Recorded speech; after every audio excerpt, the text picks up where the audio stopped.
आज आपण घरच्या घरी अगदी मऊ फुललेले आणि बाजारात मिळताना तसे कुलचे आज आपण बनवणार आहेत.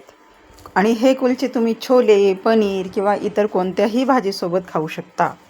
आता इथे मी घेतली आहे 1 वाटी दही. दह्यामध्ये मी घालून घेतला आहे अर्धा चमचा किंवा पाऊण चमचा सोडा. याच्यामध्ये घातली मी बारीक कापून कोथिंबीर आणि हे व्यवस्थित फेटून घ्यायचं आहे. व्यवस्थित फेटायचं आहे, जसं आपण पकोडे बनवताना बेसन फेटून घेतो किंवा इतर गोष्टी नाही का, तर त्याप्रमाणे हे फेटून घ्यायचं आहे. आणि याला आहे ना 10-15 मिनटं उन्हामध्ये ठेवायचं आहे. आता खूप ऊन असेल तर 5 मिनटं ठेवा आणि जर कोमट ऊन असेल तर 10 मिनटं. आता मी इथे खूप ऊन होतं त्याच्यामुळे 5 मिनटं ठेवलं आणि हे व्यवस्थित असं फर्मंट झालं आहे. फर्मंट झाल्यानंतर आहे ना काय होतं, कुलचे आहेत ना आपले एकदम मस्त म्हणजे हलके होतात खूप. आणि पहा आता मी याच्यामध्ये ना पीठ टाकून घेतलं आहे. याच्यामध्ये मैद्याचा वापर करायचा नाही आहे. मैदा मी वापरतच नाही, त्याच्यामुळे तुम्ही एकदा गव्हाच्या पिठाचे कुलचे करून पहा, कसे होत आहे ते नक्की कमेंट करून सांगा.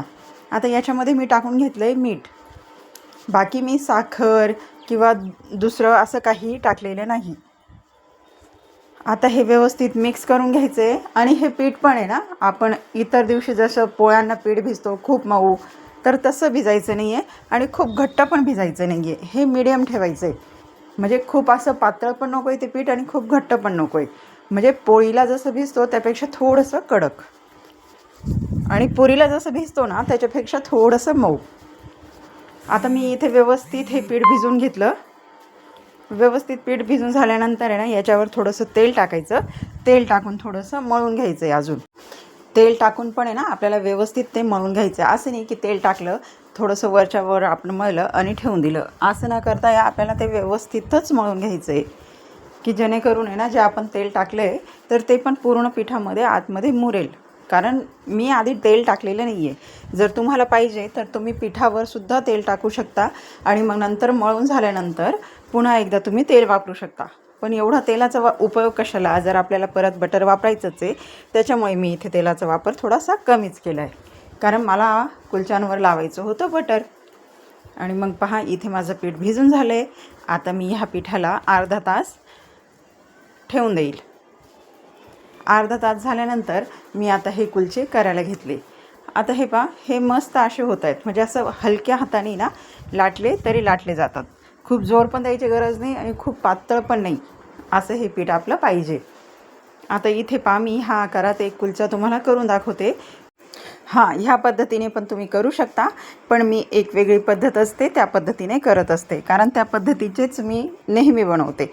आता हे असे कुलचे आहेत ना तर ते आपण एकच टेस्ट आहे किंवा सारखीच तर लागणार आहे असं जरी म्हटलो ना तरी पण काही वेळेला आहे ना पराठा टाईप जे आपण करतो ना ट्रायंगल, तर तशी तुम्ही करून पहा, ते पण खूप छान लागतात. म्हणजे याच्यात आणि त्याच्यात काही चवीचा फरक पडत नाही. पण ते म्हणतात ना की जेवण जसं दिसतं तसंच आपण अनुभव करतो. तर तिथं तशी सवय झालेली आहे की मी नेहमी ट्रायंगल शेपमध्ये हे कुलचे करत असते.